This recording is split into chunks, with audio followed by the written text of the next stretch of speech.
another episode of A Sandwich and Some Lovin'. The jet setter world traveler is back. I've been here the whole time, but I wouldn't do it without him. I'm Kelly Raspberry Evans, and this is my partner and co-host, husband. Hello, I'm Alan. Hey, Trey in the house. There you go. Back from L.A. I forgot how to podcast. It's been so long. Yeah. Yeah, because we didn't do a podcast. We missed one. We better figure it out quick. We got to fill up some time here. But yeah, Alan's back. He was gone for about a week. And I realized after about a day or two, I don't think I'd be very good by myself long term.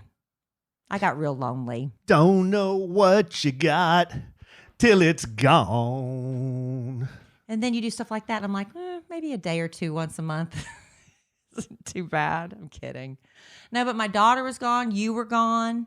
I had Larry, my dog Larry. He got a lot of quality time with me. He's not exactly. He got so much quality time. How much quality time did he get? We have owned that dog for a year and a half, and for the first time ever, Larry started humping my leg. That's a sign of dominance.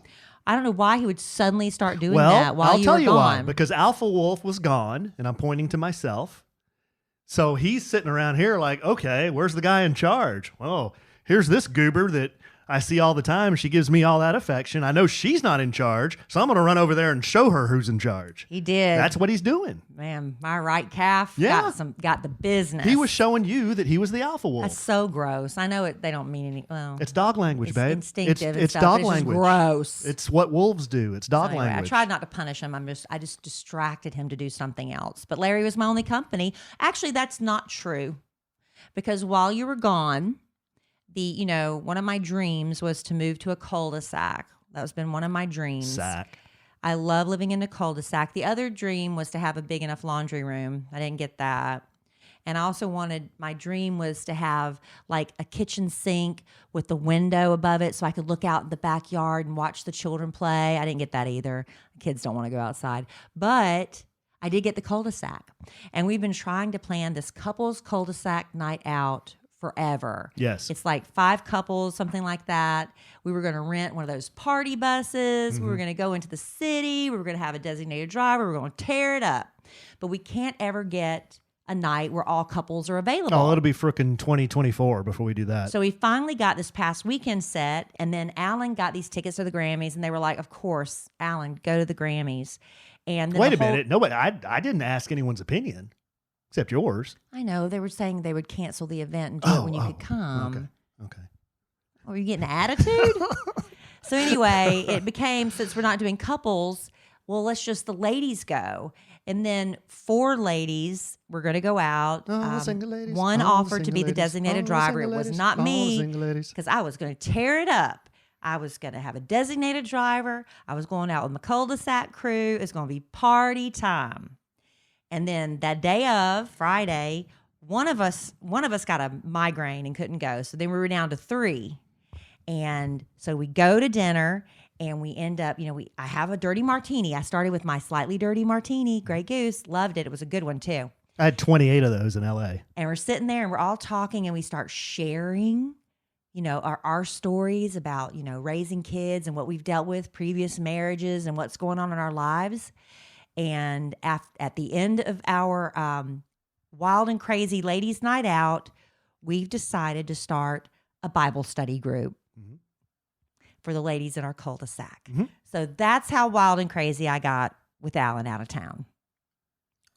Well, like I told Jeff when he wanted to roam the streets of West Hollywood and Los Angeles and do all sorts of nefarious things. Oh, he was swiping. In the greater Los Angeles area. I told him, dude, I'll be back in the room reading Ephesians. That's what I will be doing. Ephesians? Yes. I will be why back. Ephesians? If you had to pick any book of the Bible, why Ephesians? I almost know that one by heart. Or I would be back in the room reading Corinthians. That's another good one. Which one? But I wasn't going Which to be... one? The A. But I wasn't going to be in West Hollywood with that guy. That guy. Jeff Bad Influence Jeff. Bad Influence Jeff is the one that took Alan to Los Angeles to go to see the Grammys. Yeah. And he was swiping. He was checking out Facebook. He was using every social avenue available. Yes. Most common question I was asked was, how in the hell did you get tickets to the Grammys? Mm-hmm. Well, I didn't, but my friend Jeff did, and they were acquired through charity. Yeah. A charitable donation. Everybody assumed I would be going because I work In on a radio business. show. Right, but right. No. Kelly Raspberry Evans wasn't invited to this. And Not just me. me and my homeboy. So the package included 2 tickets to the Grammy Museum, 2 tickets to the rehearsal, 2 tickets to the Grammys, a dinner at Spago, which is Wolfgang Puck's restaurant in Beverly Hills. Mm-hmm. And the after party. And 2 tickets to the after party featuring Cheap Trick. That was what the package. I was jealous about. That's what the package included. And Well, I mean, we did it all except we got shafted on the rehearsal. Yeah. Because the rehearsals were apparently running way, way behind, and we kind of had to be on call. Like, we had a call time when they were going to call us and tell us we could go over there, and then we could only spend a little while in the rehearsals. So we waited and waited and waited, and we were trying to get information from our contact, and they were real apologetic, and they said, we think it's going to be later. So Jeff and I said, okay, we've had enough of sitting around the hotel. So we went over to Beverly Hills and went shopping. And you went and saw Jose. And saw Jose Bear. Jose Bear. Yes. Hair artist extraordinaire. Which I didn't tell you the story about that. Okay, well, to make good on us missing the rehearsal, they're going to send us 2 celebrity gift bags. Yeah, you did tell me that. I did tell you that? Yeah, but you don't know what's in it yet? Don't know what's in it. 2 celebrity gift bags valued $2,000 a piece. Oh, that's pretty good. Yeah. That's pretty good. So I don't know what's going to be in them, but maybe a couple of kilos of Coke and... No, it's not going to be like that. No, but babe, But you got to meet Wolfgang Puck. He came out and said hello. Wolfie came by. You got to meet Jose Bear at his salon, and he is a world famous hairstylist. He's the man responsible for Farrah Fawcett's hair, that fabulous Charlie's Angel do back in the day. He was best friends with Elizabeth Taylor. Babe, have you been? I saw the Have picture. you been to the salon in Beverly Hills? Not this current one. I was at the last one. He's got a picture that must be 10 feet tall. I know. Of Elizabeth Taylor. He on really the wall. misses her a lot. And it's beautiful. It Beautiful is. picture. Yeah, he's But- so sweet. Yeah. And But tell everybody real quick how you know Jose and why would I just pop into a shop and say Well, hello? Jose Bear, when I moved to Dallas in 1994, had Jose Bear Salon in Dallas, and it was literally around the block. You could walk to it from where the radio station was located at the time. And yeah, so I used to know Jose back in the day. And then, stuff happened. We lost contact, but he came back to town last year, and we, reconnected, and he was really excited that I had met you and got married, wanted to meet you. And we went by to the new place they opened in Plano, and he took us to dinner, and it was just really nice. Dinner, and we had a great night, a lot of fun. I thought he was the nicest guy, one of the nicest guys I've ever met. Yeah, he's funny too. So I told Kelly, hey, we're going to have time to go to Jose's studio. I'd like to just pop in and say hello. It's in Beverly Hills, introduce him to Jeff. And Kelly said, okay, I'll text him and tell him you're on the way, which she did. So we got shafted on the rehearsal, so we decided to go to Beverly Hills, take an Uber over there, go shopping, and see Jose. So I'm like, Jeff, I'm going to take you in here and meet my buddy, Jose Bear. I'm practically friends with this guy. Right, rebuilding it up big time. Oh, we're so tight. So I go strolling in there like I'm cock of the walk. I'd open that big fancy door and that Jose Bear salon. All these beautiful people are looking at me. The 20-foot tall Elizabeth Taylor staring down at you. Yeah. And there he is in the hat, the boots, and everything. And he's talking to somebody. So he looks at me and then he looks right back at who he's talking to. Mm-hmm. But that's what he does. When he's busy. When he's talking to somebody, he's talking to that person. Right. Like you're the only person in the room. Yeah. So me and Jeff are just kind of hanging, and then he finishes. And then I walk up to Jose with my hand out, and he goes, I'm very, very sorry, but my memory is bad. Have we met? That's your French accent? I'm very sorry. He goes deep. I'm very sorry. No, it's kind of, it's more frail, though. I'm very, very sorry. Have we met? And I'm like, I didn't want to put him on the spot, so I said, Jose, I just wanted to personally stop by your salon and say thank you so much for taking me and my wife, Kelly Raspberry. Oh, yeah. So we just had the best time ever in Dallas. And Okay, then he remembered. So I had to issue your name for him to remember me. Right. But I played it off pretty well. But once he had the trigger, like, but he also... We only met you once. Yeah, he only met me once. And he also told me I look good, so... Yeah, that's good. I think that's his bit, though. You got mistaken for Jeffrey Dean Morgan once. Twice. You didn't tell me about the second time? Yeah, there was another one. Just a random, tourist or what? Yeah, I forgot. Somebody said something.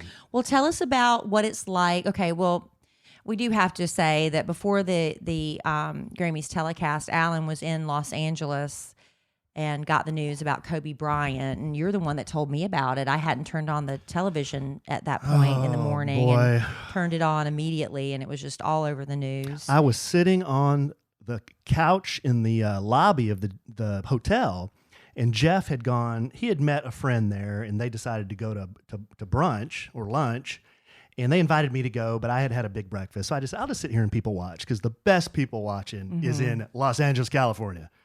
Better than New York City, I'm telling you. There are some wild characters out there. But they were all in town for the Grammys. Yeah, they're all in town for the Grammys. So I'm just sitting there, and then my phone buzzes. I get a notification from TMZ. And I look at it, and it says Kobe Bryant killed in helicopter crash. And I'm like, this is bullshit. So I touched it, and it went to a page that said we're experiencing technical difficulties. Because everybody was hitting it. Well, but my first thought was I'm being punked. That was absolutely my first thought. I was like, I'm being punked. So then I didn't even think about it. And then about 2 minutes later, I got one from Fox News, and I got one from Apple News. And I'm like, oh no. And then I touched on them, and I couldn't believe it. I just was in shock. And then right when I saw those on my phone, I looked up, and there was a TV, and CNN was showing the crash. I was like, this can't be real. What happened? What is happening? But everyone in the lobby just stopped, and they just were all looking at the television, just kind of like disbelief. Stunned. Yeah, everyone was stunned. But I immediately text Kelly, and I said, did you hear what happened? Kobe Bryant was in a helicopter crash. And she goes, no way. And then you checked, I think, right? Yeah. And Alan's hotel was right across the street from the Staples Center. And so you were out there as people started to come and bring flowers and candles and stuffed animals and jerseys and basketballs. It was just, you were sending pictures. It was on your Instagram story of some of the stuff you saw. Yeah, well, I sat there and was just trying to find what happened. And then by this time, Jeff had finished lunch, and he came to where I was. And I said, did you hear the news? He's like, no, what? But there's a lot of people outside. What's going on?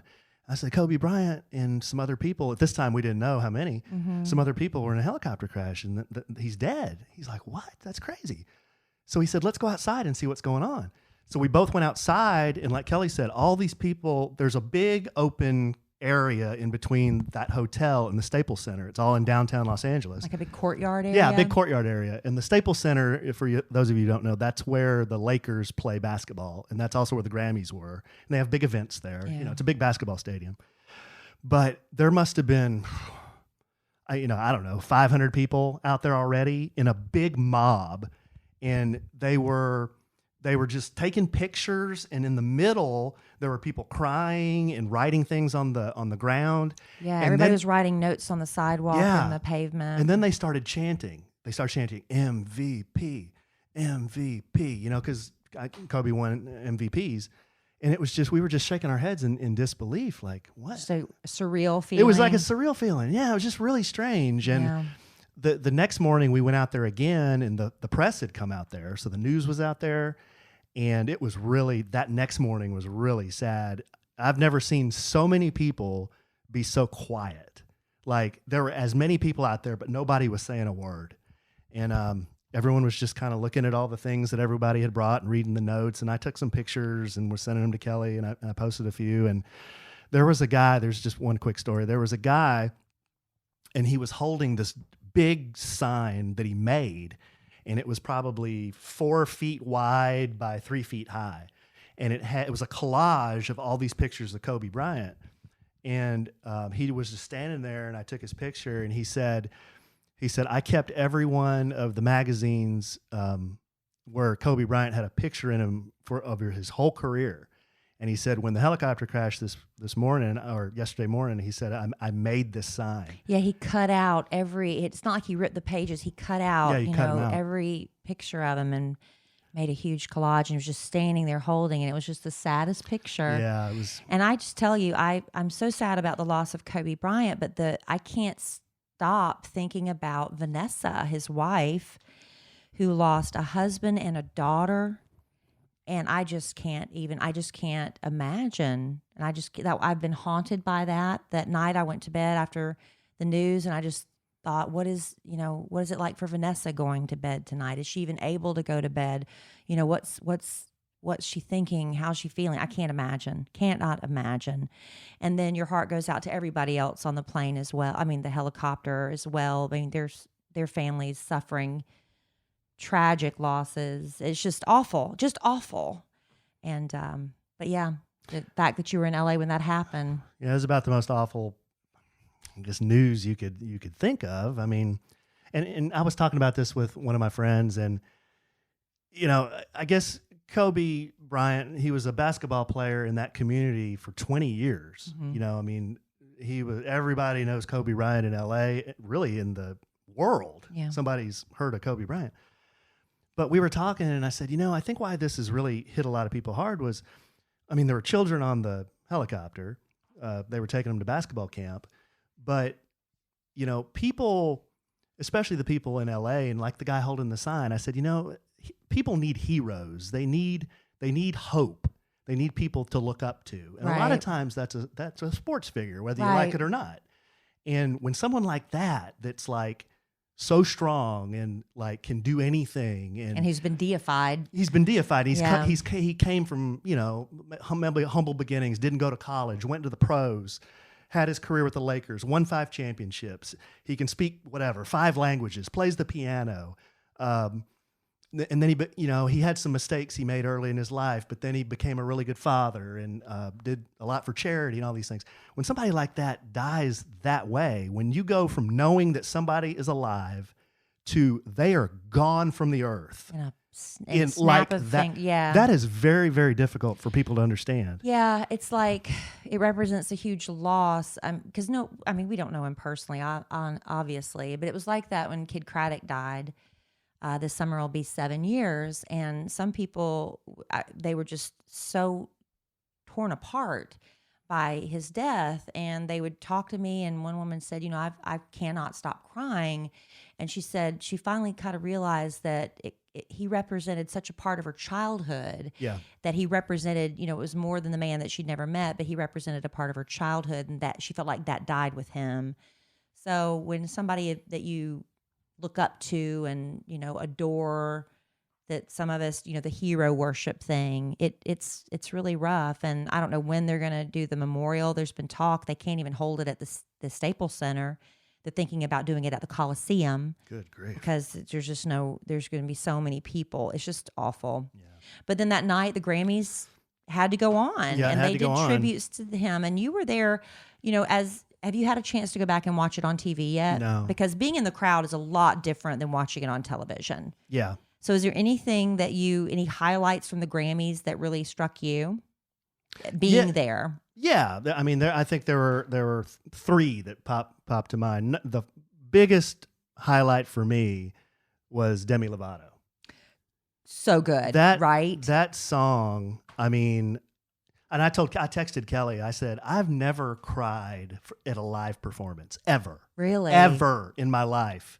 And tears were running down my face. It was absolutely running down my face. It was really painful to listen to, especially if you know the story. Yeah. She wrote that song 4 days before she almost died of a drug overdose. Oh, well. What was it, 2019 or 18? 2 years ago, I think. Yeah, 2018. So, so that's the song she wrote, and she's like, nobody's listening to me. Yeah. Nobody's hearing me. I feel stupid when I sing. And I was holding my breath for her when she went for those notes, because the rumors were she'd lost her ability to sing, right after that. And maybe she did.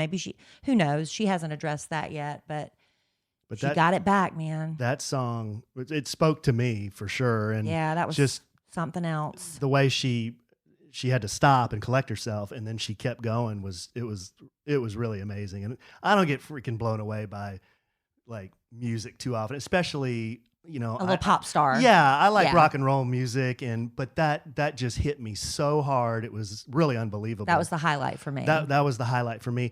I liked Usher's performance. I know a lot of people are hating. I know a lot of people are hating on another Prince tribute, but I like Prince songs, so I'll hear. It didn't bother me. It didn't bother me. I thought he was really good. My friend Deontay is a rabid Prince fan, and she's like, just stop with this, because nobody can ever, you know, top Prince. But I thought he did a good job. It wasn't my favorite moment of the night, but I was really that FKA Twigs, the dancer that was doing the pole thing. Wow, that was crazy to watch. I thought that was good. My other highlight would be Camila Cabello. Mm-hmm. I thought she never sounded better. She was singing about the first man that ever loved her, and that was her dad. Mm-hmm. And then he was sitting right there in the front row trying to hold his tears together. But I've never heard her sound more beautiful. And what else? And then my last one was, this was at the end of the night, so a lot of people may have gone to sleep. I know you went to bed sleep, after Demi. But I think he got best rock performance or best rock song. But Gary Clark Jr. from Austin, Texas. I didn't even know. I got exposed to a lot of new artists because I don't know them all at the Grammys. You know? I think that's part of the Grammys too. It exposes you to stuff like that. But he sung a really controversial song. What was it controversial about? Well, politics? It's called This Land, but the lyrics are pretty controversial. But his style is blues rock, and he sounded awesome. The way he plays guitar, his voice. If he comes through, we'll have to go see him. I really loved Gary Clark Jr. Maybe we'll get the podcast family to meet us at the bar, and we'll go watch him play. Yeah. Maybe. But it was fun. I told Kelly I have never seen so many... I don't know what the right word is. Wild people we saw in the concourse of the Staples Center right before the Grammys. Just the way everyone was dressed up, the styles were all over the map. I mean, there were people dressed traditionally, kind of like we were. There were people. We saw Beyonce's stylist, and I posted a picture on my Instagram of him, and he had on. I don't even know what you call it. I know. I think the less famous you are, the wilder you dress, because you're trying to get in the papers, you know? I guess. And he was running around with Sean Smith or Sean White. What was his name? Sean something. White's the snowboarder. Sean something. He says he's a model. I'm not familiar with him, but he was covered in a pearl suit with pearl boots. My sister recognized him. She said she thought he was the first African American albino model. Yeah, that's probably true. But I didn't know who he was. Yeah, I haven't followed him. But I egged Jeff on to go get a picture with him. Well, I'll tell you, you and Jeff look sharp. Y'all look so sharp. Well, thank you, babe. You're wearing your wedding suit. Yeah, I wore my wedding suit with a black shirt and a black tie. Look really good. And then Jeff had 3 costume changes. I learned a lot about Bad Influence Jeff on this trip. Yeah? Now, let me say, I'd go do another trip with him for sure. I'd totally do it. Good travel buddy? Yeah, he's a great travel buddy. Better than me? Oh, well, y'all are totally different types of travel buddies. Yeah? Yeah. But am I a good travel buddy? You're a good travel buddy. I think I'm a good travel buddy. You're a good travel buddy. You are. Actually. I really do think I am. Very easy to travel with. But Jeff, I just learned a lot about Jeff and the way he does things. You know, when you basically live with somebody for 3 or 4 days, you learn a lot about him. We shared a room. Which meant you shared a bathroom. Right. So I was telling my sister this. She goes, you guys are too old to be sharing rooms. Why are you doing that? And I said, well, the package came with 1 room. Yeah, and it's hundreds and hundreds of dollars per night. And the hotel we were at, it's like $400 a night. I'd share a room. Yeah, so we shared a room. But some stories I can tell on the podcast, some I can't. You want me to tell 1 or 2? If you must. Well, one thing I did, you want to do a little bit of that before we do a little bit of this? Quick. Okay. While Alan's gathering his thoughts, yes, you know, your vacation was pretty much planned out for you, Alan, and Bad Influence Jeff. Yes. But planning a vacation, especially like, I know, being the mom, a lot of times I'm in charge. Alan does take a lot of responsibility, but it's overwhelming. Sometimes it can be really hard work. And probably a lot of people are starting to think about spring break vacation and maybe doing a little trip to a theme park. Well, I just found out about Undercover Tourist. I don't know how I haven't found out about them until now, but now I'm so glad I did, because you need to know about Undercover Tourist if you're planning a theme park vacation. Undercover Tourist can save you so much money and a lot of time. The exact same ticket to these theme parks that you know and love, and I'm talking all the big ones, Universal, Disney, all of them, you can get them for less money, no catch. You can save an average of $100 per ticket to top attractions for your family vacation.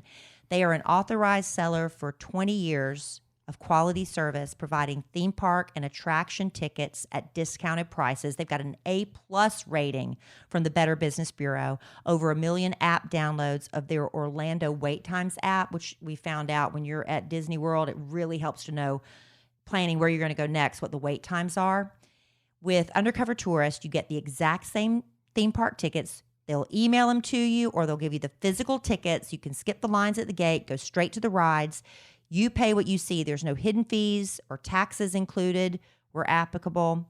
There's a 90-day ticket return where applicable, because sometimes things happen. You got 90 days, if you need to do that.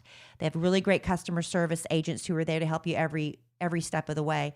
But I'll tell you, with Undercover Tourist, you can save an average of $100 per ticket. It's worth a try checking them out, I'm telling you. Free park plans, what to do when, saving you 4 hours a day, not standing in line, zigzagging across the park. They've got blog and travel tips, the best times to visit, where to stay, Q&As, so you can, other people that have used them can answer your questions. Special events like the private party at Universal Studio Orlando on March 6th. Only 6,000 tickets they're selling that night. No wait times, hardly, and usually there's 90,000 people in that park. So 30% off Universal Orlando hotels with a 2-night stay minimum. A portion of tickets and sales benefit charity. You really owe it to yourself to check out Undercover Tourist. Undercover Tourist is the trusted name for theme park tickets. Start planning your next theme park vacation now by visiting undercovertourist.com/sandwich.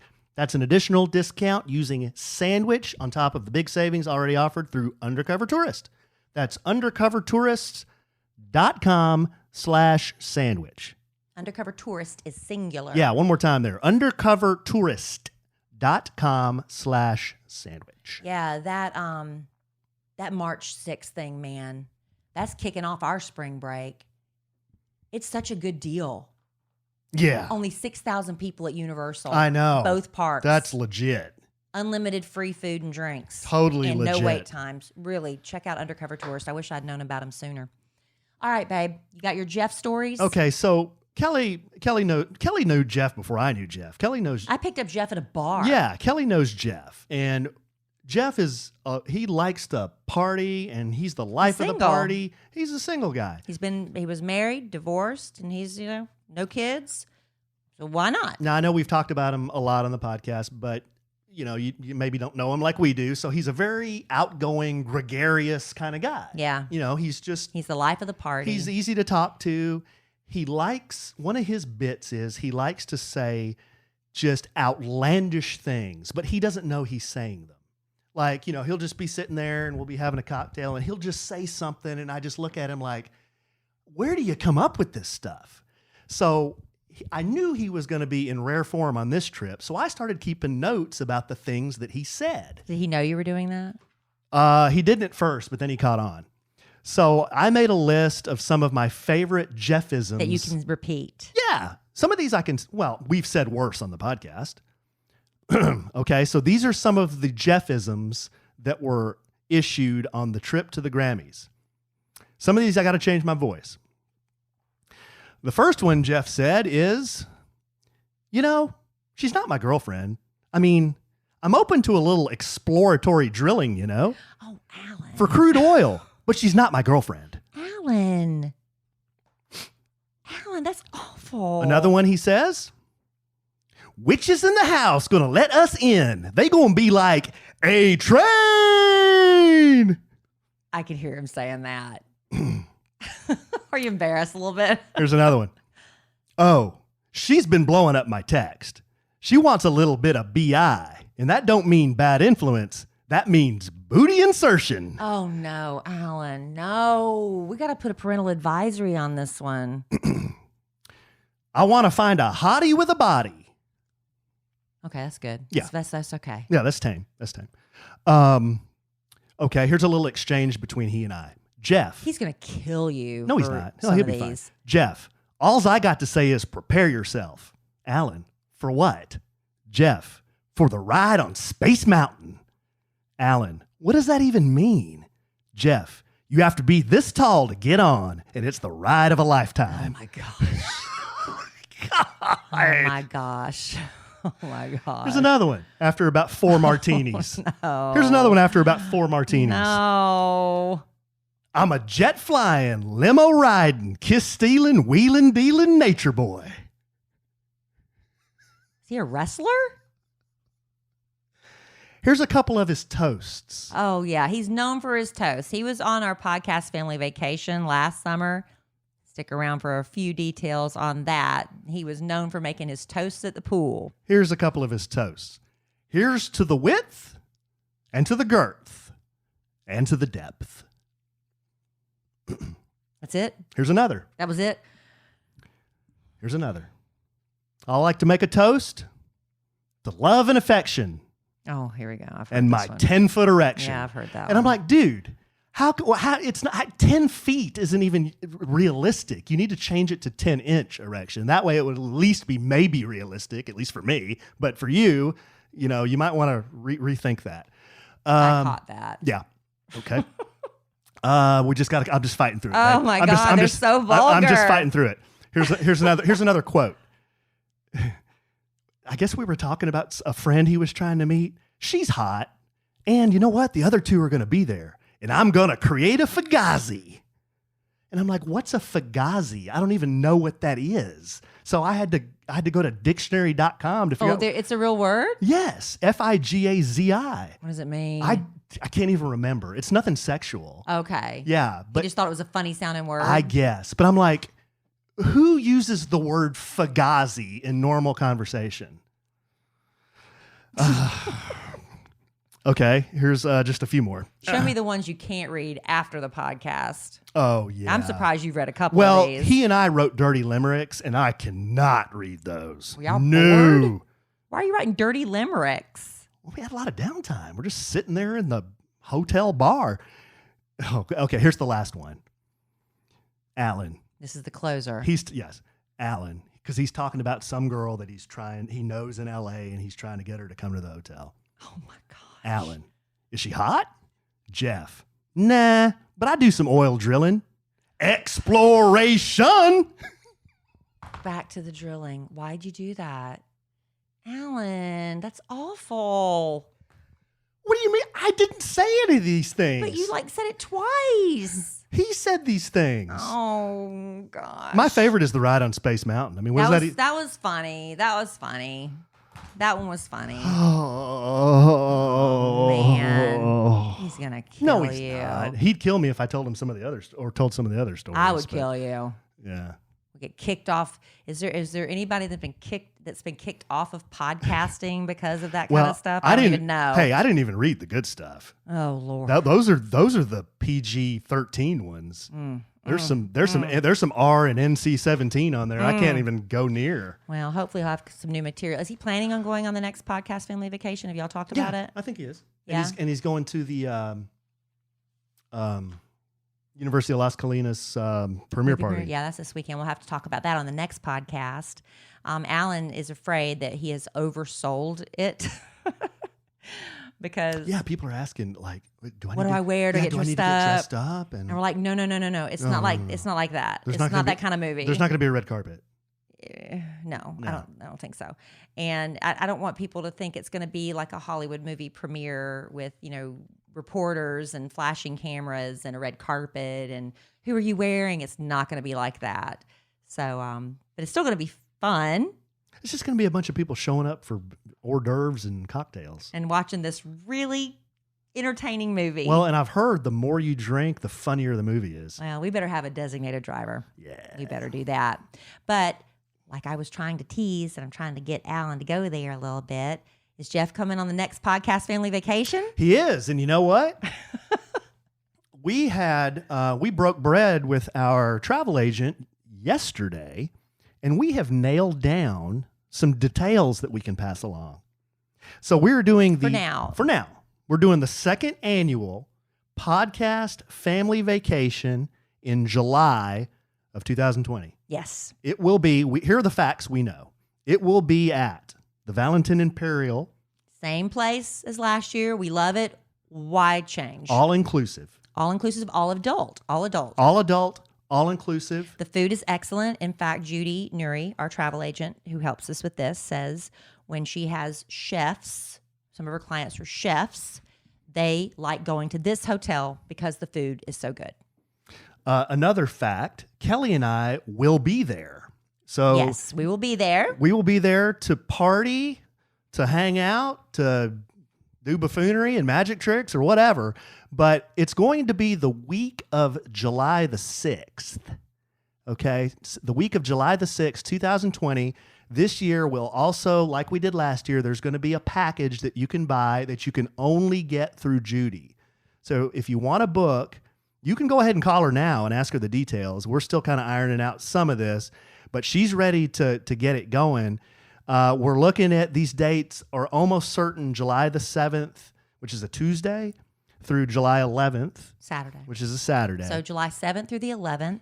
It's a 4-night package deal. Yes. And Judy's done everything she can to keep the cost down because, prices go up every year, and it's only $15 more than it was last year. So if you went with us last year and you want to go back, we would love to see some repeat podcast family members on the vacation.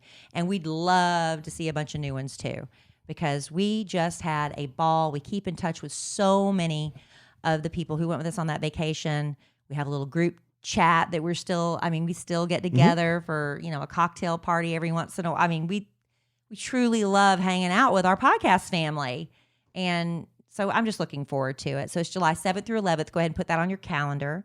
If you want to contact Judy Nuri, I don't know that we're giving out any phone numbers or anything yet, but if you went last year, you have that information. And why don't I just... it doesn't hurt. It's Regent Travel, right? Yeah, it doesn't hurt to give everybody her email. Her email is Judy, Judy, at regent-travel.com. And her number is 214-363-8800. Now, we will be posting all of this on kellyandalan.com. And we'll have a form that you can go to and just fill it out online so you can have your information sent to Judy so you don't have to call and do it old school. If you want to get a head start, you can totally contact Judy and start thinking about, when do I need to have my deposit in? When do I have to have final payment in and all that? But yeah. And if you go through Judy, you get this deal. And also it helps us keep track of who's going so we can be in contact with you and have little special presents for you that we'd like, to thank you for being there. And so that's how we're going to do that. So we're really excited. So we got the date nailed down. Price pretty much locked in, kept the cost down as much as possible. It basically didn't go up. You're $15 is $15 nothing, right? for 4 nights. Right. That's just a few dollars a day. Right. And that's all inclusive. And then that gets you the transfer from the airport to the hotel and back. So that's it. That's included. But then flights or transportation to Mexico, you're on your own to figure that out. And Judy can help you with that. And Judy can help you with that. She can totally help you with that. This is just for the hotel and the transfers to and from the Cancun airport to the hotel. It's great. I'm so excited. It's all you can eat and drink. We have a lot of fun. And this is for the base package, but she'll help you if you want. There's add-ons. Yeah, if you want insurance, if you want to stay there longer, if you want a bigger room, if you want what they call a privilege package, which gets you a palapa, one of the little thatch huts to lay under. And, reserved every day. Yeah, it's reserved. And lobster at every meal. Yeah. Every night. And also, I know last year we had some people that the 7th through the 11th didn't work for them. So maybe they could go the 6th through the 10th. Whatever. Judy can help you with that. But the official package we're shooting for is 7th through the 11th. So everybody can be there at the same time as much as possible. Yeah.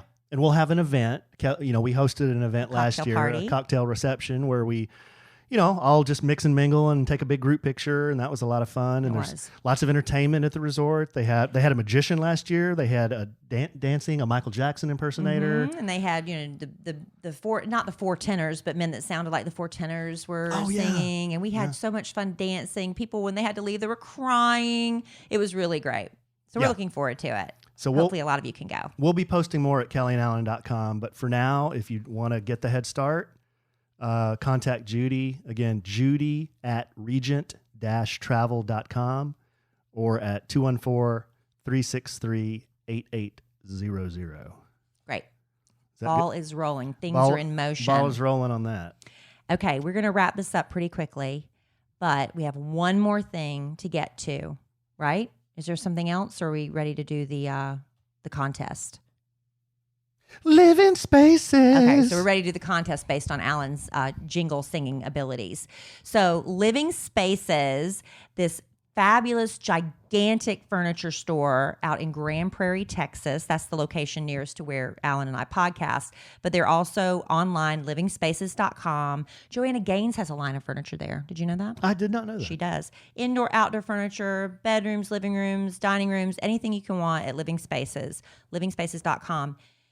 How would you like to spice things up for Valentine's Day? You know what? I think some sexy new bedroom furniture might spice things up a little bit. What do you think? Yeah. Nothing right? I'd rather see. Yeah, on Change Valentine's. things up. Yeah. You know how they say if you go to hotels, it's like, you have a better time with your man or your woman because, you're in a different scene. Make that different scene in your bedroom, because Living Spaces is giving us $1,500 to give away to one of our podcast family listeners. That's exciting. Whoa. Say that again. How much? $1,500. Whoa. So you can get that sexy new bedroom. You could, if you want to make a sexy man cave, if you want to spice up your kitchen, I don't know, whatever you want to do. This is how you're going to win. We're going to post this, the picture of an actual bedroom set that was $1,500, so you can see exactly what your money could go to at Living Spaces on our Instagram page. But at a sandwich and some lovin'. At a sandwich and some lovin', no G, a sandwich and some lovin'. So we want you to just tell us in 100 words or less. I know that sounds hard, but really, if you're creative, you can do it. 100 words or less, because we got to read all these. How you want to use that $1,500 to spice things up. You know what I'm saying. And then email it to us at podcast@kellyanallen.com. Okay? You have until, I just had the times and the dates. We're doing, again, repeat that so I can look up this date. $1,500 is the grand prize. Yes. To Living Spaces. You send in 100 words or less how you're going to spice up your home. Your bedroom, your whatever. Your living room, whatever. For Make it spicy. For Valentine's Day. Right. You're going to send us a 100 word or less essay. Yeah, well, how you would do it, email it to podcast@kellyanallen.com. The deadline to enter, 10 p.m. Central on February 9th. We will be reading those entries as quickly as we can, and we'll announce the winner on the A Sandwich and Some Lovin' podcast on February 11th, 2020. So one grand prize, there's nothing for second and third, huh? Our love and affection. If you want to throw in a sandwich and a loving hat or something, you can. The love and affection. Yeah, okay. And then... So if you didn't get all those details, if you're driving down the road and you can't write this down and you can't remember how do you spell Alan and Kelly, or is it Kelly and Alan? I don't even know. Go to our Instagram for A Sandwich and Some Lovin'. It's going to be posted right there for you. Again, the deadline to enter February 9th, 2020. The winning entry will be announced on the February 11th, 2020 podcast. And how will the winner be determined? By we're going to choose the best letter. Okay, so what does best mean? Most creative? Yeah, something that just resonates with us? Something that's maybe a little lewd? I didn't say that. Oh. You don't have to be lewd to win. Well, we don't always reward ludidity. Is that a word? No, lewdness. Ludidity. There are two judges here. You know who the lewd one is, and you know who the prude, the straight one the is. The lewd and the prude. That'll be our next podcast. So you got to be careful with how you write these things. Maybe you need a little bit of spice and a little bit of nice. Hey, and just know this: we're going to read your letter on the podcast, so keep it. Yeah. We won't necessarily read last names if you tell us not to. Which isn't a big deal because we just read Jeff's quotes. I know. Oh my gosh! But if you have a little bit more need for privacy, just tell us please just use my first name. We'll do that. Try to work. We show respect where we can. Just try to work in Ride on Space Mountain if you can.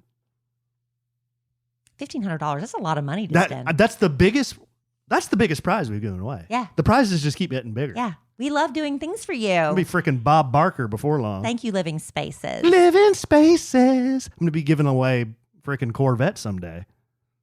Who knows? Who knows where this will go? Maybe a trip to Belize or something like that. Who knows? You never know. You never know. But I do know one thing. We're done with this podcast. When we come back, next podcast, the Super Bowl will be behind us. Your movie premiere will be behind us. We'll have to talk about that. We have a lot to talk about on the next podcast. So many stories that I didn't get to tell, but we can tell them another time. Well, make notes. Yeah. That Jeff. Unbelievable. I didn't realize he was such a big shopper. Yeah. We spent 3 hours in Barney's. Because they were going out of business. Mm-hmm. Jose was very, very sad that they were going out of business because it's like right across the street from his place. Well, I'm sure that cuts down on his traffic. Yeah. But Jeff, I couldn't pry him out of there. He went to L.A. with 2 bags and he came home with 4 bags. Wow. Yeah. And in another podcast, I need a ruling on if I was an a-hole or not because Jeff experienced some misfortune in the airport. It's a long story, so we don't have time to tell Your sister and I agreed you were. Oh, really? You both agreed I was? Yeah, I think you could have, yeah. Okay. But not on a huge scale, just a small scale. So I was a little a-hole and not a big a-hole? Right. Yeah. Well, it's one thing to laugh and point. I told Jeff I wasn't laughing at him. I said, I'm laughing with you. And he goes, I know. He was that defeated. But anyway, I'll tease that. Maybe next podcast. I'll tease that for the next podcast. So you just have to tune in for that greatness. Yes. All right, babe. Well, we get it all covered. Got it all covered. Okay. Grammys, family vacation, living spaces. Okay. Everything. All right. Hey, whether you're voting for the Kansas City Chiefs or the people from the 49ers. San Francisco 49ers. Have a wonderful Super Bowl Sunday. Oh, real quick. They want to know predictions. Who are you predicting? Oh, the Chiefs. Give me... I don't know scores, but... Give me the Chiefs 42-35. Wow, that's a big scoring game. It's going to be high scoring. Okay. I'll just go with you on that. I'm looking forward to seeing Jennifer Lopez. Go Chiefs. At the halftime show. Alan and I don't really go do Super Bowl parties because we don't like to be distracted. Are we just staying home, just the two of us? Yeah, I'm going to watch the game. See? And I like the commercials. I know. And if you go to parties, you can't really get distracted. So that's what we're going to be doing. All right, go Chiefs. Chiefs Nation, I'm with you. I'm hopped on that bandwagon. I got big thighs. I've been jumping on that bandwagon for so long. All right, babe. Well, I love you desperately. I love you. Love our listeners desperately. Me too. I love the Chiefs desperately. But I'm sure we'll podcast again real soon. Mm-hmm. Right? Yep. Okay. Well, in the immortal words of the great Keanu Reeves, life is good. We have a good sandwich.